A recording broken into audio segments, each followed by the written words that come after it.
Okey, Assalamualaikum warahmatullahi wabarakatuh dan salam sejahtera. Apa khabar semua? Diharapkan anda semua sihat-sihat dan jaga diri, jaga kesihatan. Okey, hari ini kita nak berkongsi sedikit apa yang berlaku semalam. Okey, untuk makluman semalam, semalam telah berlangsung satu taklimat khusus untuk pendidikan digital bagi sejumlah jurulatih kemas yang datangnya dari segala pelosok negeri-negeri di dalam Malaysia. Jadi terima kasih Pusat Latihan Kemas Negeri Melaka kerana menjemput kami. Dan kenapa kita memberikan taklimat ini kepada Kemas? Kerana pada Kemas ada sejumlah tadika kemas ataupun tabika kemas yang dikendalikan oleh pihak Kemas, dan pada tabika kemas itu adalah sejumlah anak-anak kita yang bakal mewarnai pendidikan mereka, dan juga kita perlu mengetengahkan dan mengenal pasti kelebihan dan kekuatan anak-anak kita supaya ianya sesuai untuk keperluan industri pada masa akan datang.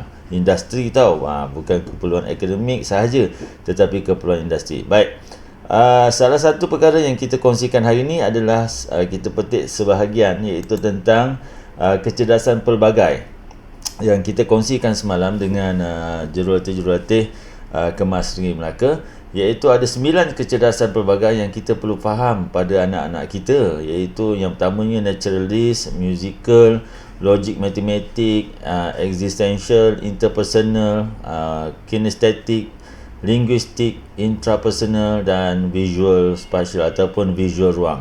Jadi kepada rakan-rakan di luar sana, ingin kita bagi ringkas sikit secara mendalam, mungkin ambil masa yang lama, tapi kita kongsikan sedikitlah apa yang kita sharekan semalam, iaitu macam naturalist.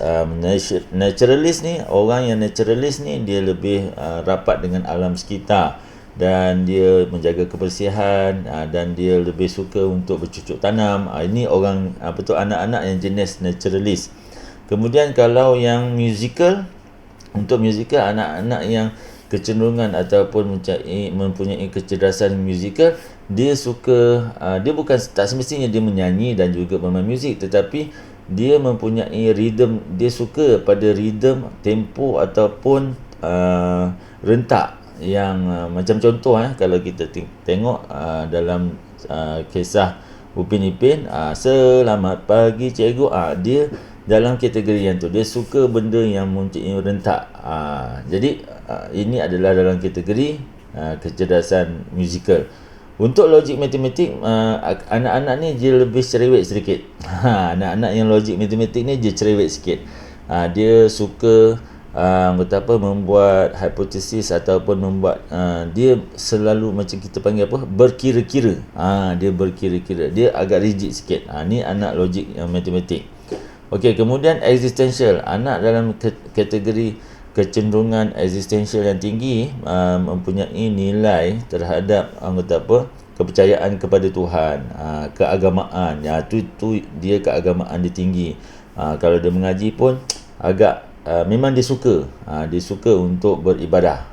Jadi dan dia percaya, dia merapatkan diri dia dengan ibadah. Okey, ini adalah kategori kecenderungan existential.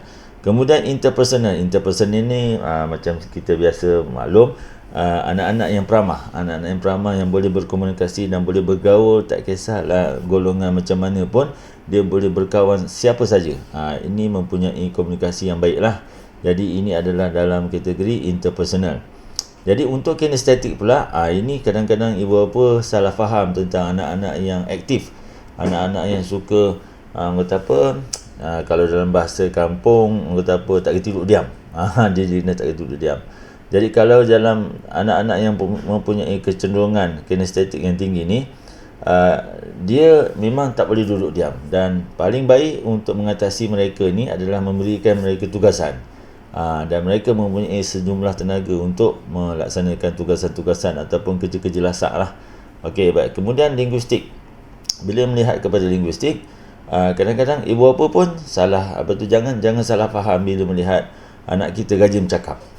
Bila rajin bercakap, bijak untuk berkata-kata, bijak untuk berkomunikasi, itu dalam kategori verbal linguistik. Maksudnya dia mempunyai keupayaan untuk bertutur ataupun berkomunikasi secara verbal. Okey. Kemudian sekiranya mereka ini kalau kita nak bangunkan anak-anak yang berbual linguistik ini, kita kena selalu layan dia dan kita kena bagi peluang dia untuk bercakap, kan. Jadi setidak-tidaknya mungkin dia boleh menjadi penceramah yang baik, mungkin dia boleh jadi promoter yang baik, kan. Kemudian seterusnya intrapersonal ni lebih kepada anak-anak yang faham ataupun dia tahu kelebihan diri dia, macam mana kekuatan diri dia, dan dia tahu menguruskan, dia tahu macam mana nak menguruskan keperluan diri dia. Ini adalah anak-anak yang kategori dalam kecenderungan ataupun kecerdasan intrapersonal. Dan akhir sekali adalah visual ruang ataupun spatial. Visual ruang ni, kanak-kanak ni, anak-anak yang dalam kategori ni, dia mempunyai imajinasi yang tinggi. Dia punya imajinasi ni kadang-kadang di luar jangkaan kita, dan mungkin daripada pendedahan apa yang dia dah nampak, apa yang dia dah tengok, dia mempunyai imajinasi yang tinggi. Dan kebanyakan anak-anak daripada kalangan visual spatial ni, dia mampu melukis dan menjadi pemandu kereta atau pemandu kenderaan yang baik, sebab dia boleh membuat anggaran-anggaran terhadap ruang yang diperlukan. Jadi ini dalam kategori kanak-kanak ataupun anak-anak yang dalam visual spatial. Jadi ini secara ringkas lah, ini adalah secara ringkas apa yang kami kongsikan semalam.